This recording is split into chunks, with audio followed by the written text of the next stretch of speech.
todos, que a paz do Eterno esteja com cada lar, com cada família, dos benditos do Eterno. Quero compartilhar com os amados irmãos, conhecidos, assinantes deste canal, a respeito de alguns pontos da doutrina messiânica e a doutrina das Escrituras em geral, com relação a Jesus Cristo, aquela versão que chegou até nós, em contraste com a versão das Escrituras antigas, pré-messiânicas, e as Escrituras pós-messiânicas, ou seja, as Escrituras pós-Jesus Cristo. Primeira coisa, irmãos, que depois de examinar muito eu pude concluir, é que não é previsto um nascimento mitológico para o Messias nas Escrituras antigas. Portanto, se o seu nascimento é um nascimento extraordinariamente mitológico, como consta das versões atuais das Bíblias, isso o desqualificaria como Messias. É terrível dizer isso, mas é a verdade. Se ele não é realmente descendente literal de Davi, de um varão da descendência de Davi, no caso José, isso o desqualifica pelas Escrituras judaicas. Outra coisa, se ele aceitou a sua adoração divina, ou se ele sugeriu que deveria ser adorado, se ele pediu, se ele abriu alguma porta de adoração própria, irmãos, isso também o desqualificaria como profeta, como servo do Eterno.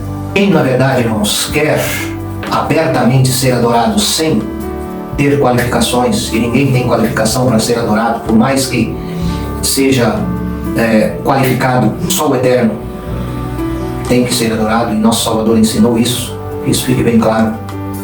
Se o Messias tivesse, irmão, sugerido, mesmo nas entrelinhas, que ele deveria ser adorado como Deus, e nós não estamos falando de ser reconhecido, de ser honrado, de ser respeitado, nós não estamos falando de ser homenageado, de ser, na verdade, crido, não é isso, e obedecido. Nós estamos falando de adoração divina. Ele não ensinou, irmãos, isso. Ele nunca sugeriu, nem nas entrelinhas, nem abertamente, como fez Satanás quando se encontrou com ele lá no texto de Mateus 4, quando ele diz: tudo isso te darei se prostrado me adorares, me prestares adoração, reverência, o que for. A Satanás nada nós devemos ofertar, irmãos, nem reverência, nem adoração, muito menos. Outra coisa, irmãos, que desqualificaria qualquer um que estivesse na posição de um Messias, e sabemos que antes de Jesus, antes de Yahushua, vieram alguns se dizendo alguma coisa, se dizendo salvadores, Messias, e durante a época de Yahushua, havia alguns que se diziam salvadores e até mesmo eram reconhecidos por alguns como Messias. O próprio rei Herodes, que fez grandes coisas na Palestina, pesquise se você quiser, era reconhecido por alguns como Messias. Ele tinha seguidores, Outros também foram citados já um pouco antes de Yahushua, ou durante, no caso de Herodes, que tinha acabado de morrer. E depois dele também, do nosso Salvador, alguns vieram se dizendo ungido. Entre eles, eu quero citar um que foi até mesmo reconhecido pela elite judaica, Bar Kokhba. Esse já lá, mas no ano 130 e poucos, o filho da estrela.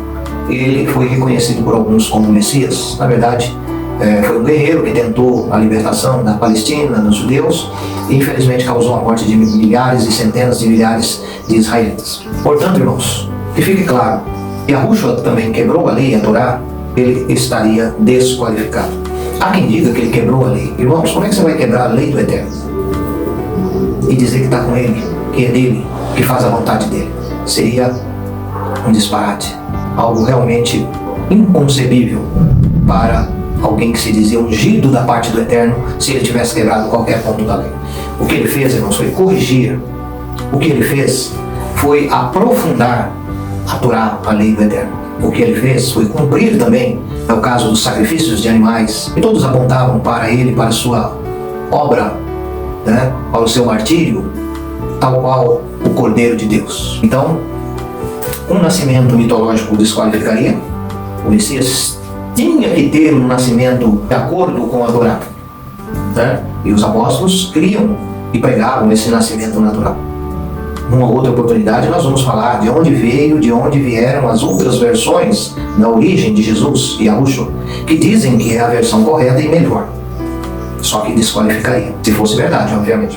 Já falei da adoração divina, mesmo nas entrelinhas, ele nunca admitiu qualquer coigualdade com o Pai, no sentido de que pudesse ser igual ao Pai, no sentido da posição, da autoridade que só cabe ao Pai.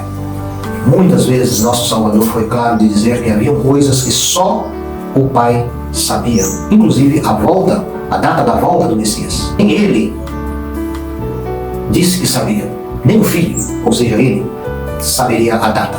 Tá? Ele também disse aos discípulos, isso está no começo de Atos, que quando eles queriam saber os tempos e as épocas, ele disse: isso é de competência exclusiva do Pai. Mas agora Jesus já sabe. Bom, ele está no céu junto do Pai, à destra do Pai. Nós não sabemos, não podemos afirmar, ensinem que não, mas que ele afirmou quando estava entre nós, que não sabia, afirmou. Outra coisa, irmãos, ele não aceitou ser chamado de bom. Como é que ia aceitar ser adorado como o Deus eterno? Não tem cabimento, né, irmãos? Ele disse que há um só que é Deus, um só que é bom, que é o próprio eterno. Ele é bom. Não estava dizendo que ele era mau, que ele era isso, que ele era aquilo, mas ele atribuía qualquer bondade entre nós como dom divino. Só o eterno é bom. Vamos também que ele não aboliu a lei, e nem poderia aboli-la, não poderia quebrar e nem abolir, o que é pior ainda. Também isso o desqualificaria. Outra coisa, irmãos, nosso Salvador, Yahushua, era judeu, e os seus discípulos eram judeus, todos ali eram judeus, seus pais eram judeus, seguidores do judaísmo, só criam na Torá, nos profetas. Como é que ele iria abandonar a religião, a crença dos que o profetizaram, dos que falaram da sua vinda, e criar uma nova religião centralizada na adoração dele, irmãos? Não, irmãos, o cristianismo, como nós chamamos e acreditamos, não é fruto de Jesus. Ele não criou nada de novo, ele não autorizou ninguém a criar uma nova crença, uma nova religião chamada de cristianismo, ou desde que seja centralizada nele qualquer outro nome que possa se chamar essa crença. Isso o desqualificaria, seria negar as suas origens, negar a palavra, negar a Torá. Uma religião chamada de cristianismo, na verdade, não teve origem em Yahushua HaMashiach. Mas ele disse: edificarei a minha igreja. Aí está, irmãos, há um grande engano nessa questão também. A Escritura fala muito dele, Jesus, Yahushua, adorando ao Eterno. Ele ia criar uma igrejinha para ele, irmãos? Que seja uma igrejona para adorá-lo? Não, irmãos. Aquela comunidade era uma comunidade de adoração ao Eterno, junto com ele. Lembrava que ele cantou o hino? Estava no Evangelho. Tendo cantado o hino, louvar-te-ei no meio da congregação, com meus irmãos. Eles nos chamam de irmãos diversas vezes. Aquilo que nós aprendemos como igreja de Jesus é até sermos chamada de igreja dele. Mas o objetivo não era o que se pensa hoje em dia, que era algo para adorá-lo. Era para aqueles que o reconheciam, aqueles que o honravam, aqueles que o obedeciam, se reuniam como se fosse até mesmo, irmãos, uma sinagoga da época. Era um costume. Sinagoga era aquilo que os judeus chamavam de ajuntamento. Naquela sinagoga dos judeus não havia sacrifício. Não havia algumas coisas que só podiam acontecer lá no santuário central de Israel. Mas ali eles se reuniam para orar, para estudar a palavra, para se ajudar mutuamente. E essa comunidade, esse grupo, foi chamada de ajuntamento de Jesus. Por quê? Porque ele é o centro ali, no sentido de ser o pastor daquelas ovelhas, uma vez que os demais o rejeitaram. Então esse grupo era um grupo judaico no início. Infelizmente, por causa das perseguições dos judeus, da liderança judaica, eles se separaram e formaram um grupo à parte. Mas eles, na verdade, irmãos, eram um grupo chamado de os do caminho do Senhor. Eles seguiam as coisas de Deus do Eterno conforme Jesus, Yahushua, ensinou e mostrou e exemplificou e realizou a vontade do Eterno. Por isso que era chamada de igreja de Jesus em alguns lugares, mas em outros de igreja de Deus, ou igreja do Eterno de Israel. Queridos irmãos, o próprio Messias tem dono, está lá em Coríntios, né? Mas vós sois dele em Cristo Jesus. Tá? Nós somos de Deus em Cristo Jesus. Se nós somos de Yahushua, ele, Yahushua, e tudo que ele é e tem é do Eterno. E um dia vai devolver tudo isso ao Eterno, conforme 1 Coríntios 15 em diante. Vai entregar o reino ao Eterno, para que o Eterno Deus seja tudo e em todos. Obviamente que ele estará ali ao lado sempre do Eterno. Portanto, você e eu, no passado, no meu caso, entendemos errado. Igreja de Cristo, uma assembleia de adoração ao Eterno, junto com ele, o Messias. Era uma comunidade, uma espécie de sinagoga nova, renovada, abençoada pelo Eterno. Obviamente que separada, acabou se separando dos demais judeus naquela época. Outra coisa que muita gente confunde quando diz que Jesus é o Senhor. Quando você examina as línguas originais, seja ela hebraico, grego, a história das versões bíblicas, fica claro que a palavra usada para Jesus não é a mesma para Senhor, o Eterno, o tetragrama. É totalmente diferenciada. É o senhorio de Jesus. E a Escritura diz que Deus, quer dizer, o Eterno, Yahweh, o fez Senhor e Cristo. Então ele tem um senhorio que lhe foi dado. Ele tem a autoridade do Eterno que lhe foi dada. Realizar a obra que o Eterno lhe deu.